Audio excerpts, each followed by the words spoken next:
এমনি ঘাটে যে বালুর ট্রাক গুলা যায়, ওই ধুলাবালি উড়ে গাড়ির ভিতরে বাতাস স্পিডে তো বাতাসে তো ছড়াই যায় বালু। যদি ব্রেক মারি রানিং এ গাড়ি চেষ্টায় চলে যায় তেরা। সাধারণ মানুষ চলাচল সমস্যা, স্কুলের বাচ্চারা হাঁটা চলা করে। বাচ্চাকে মানুষ করতে হলে ধুলা থাকুক এর মধ্যে আনতে হবে। এই ধুলার কারণে একটু সমস্যা, নাকের ভিতরে ময়লা যেতে পারে। এভাবেই ফরিদপুর শহরের প্রধান সড়কে দাপিয়ে বেড়ায় বালুবাহী ট্রাক। জেলার নদীবন্দর থেকে আশেপাশের এলাকায় বালু সরবরাহ করায় বন্দর থেকে রাজবাড়ী রাস্তার মোড় পর্যন্ত প্রায় 8 কিলোমিটার এলাকা শহরের মধ্যে দিয়ে যেতে হয়। এ সময় জেলা প্রশাসকের কার্যালয়, পুলিশ সুপারের কার্যালয়, নিউ মার্কেট ও বাস স্ট্যান্ড এলাকা সহ জেলার গুরুত্বপূর্ণ বিভিন্ন দপ্তর, প্রায় 1.5 ডজন স্বাস্থ্যসেবা কেন্দ্র, কয়েকটি শিক্ষা প্রতিষ্ঠান ও জনবহুল এলাকা অতিক্রম করায় ধুলাতে সয়লাব হয়ে যায়। স্থানীয়রা বলছেন, ফরিদপুর শহরের বুকের উপর দিয়ে যাওয়া প্রধান সড়কটি প্রতিনিয়ত বালুতে সয়লাব থাকায় বিপাকে পড়ছেন ব্যবহারকারীরা। ছোট ছোট যানবাহনগুলো হর হামেশাই দুর্ঘটনায় পড়ে। ওরা পদ্মা কেউ নেয় না, ঠিক আছে। ওই ধুলাবালি উড়ে গাড়ির ভিতরে বাতাস স্পিডে তো বাতাসে তো ছড়াই যায় বালু, বুঝলেন নাই।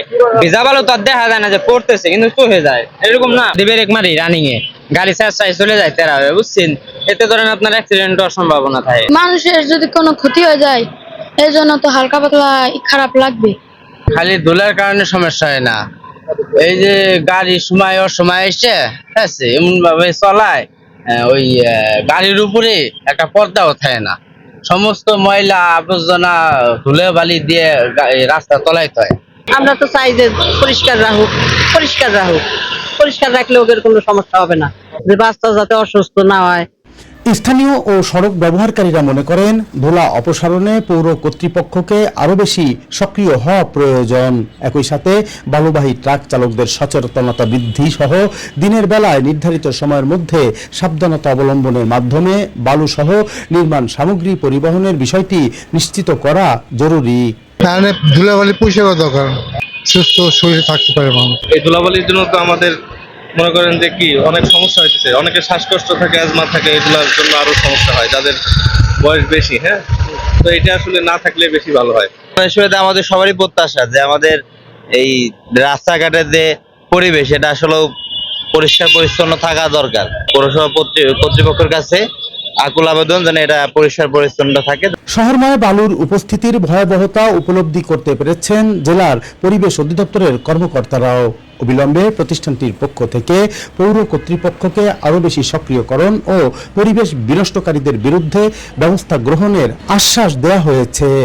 যারা এই মালামালগুলো পরিবহন করে, বালু, সিমেন্ট, ইট, এরা ট্রিপল দিয়ে ট্রাকে পরিবহনের সময় ঢেকে রাখে না, যার কারণে বালু বাতাসে উড়ে বাতাসের সাথে বায়ু দূষণ সৃষ্টি করছে। আমরা পৌরসভার সাথে যোগাযোগ করে পৌরসভাকে বলবো যেন তারা 2 বেলা পানি ছিটায়, সকাল এবং বিকালে, সমস্ত ট্রাকে যেন ত্রিপল দিয়ে ঢেকে বালু, সিমেন্ট, ইট, খোয়া এগুলো পরিবহন করে। সবার সাথে পরামর্শ করে সবাইকে নিয়ে, পৌরসভাকে নিয়ে আমরা এই বিষয়ে জনসচেতনতা সৃষ্টি করে আমরা আইনগতভাবে পদক্ষেপ নেব। নগরবাসীর দাবি, শহরের পরিবেশ পরিচ্ছন্ন রাখার মাধ্যমে সুস্থ জীবন নিশ্চিত করার।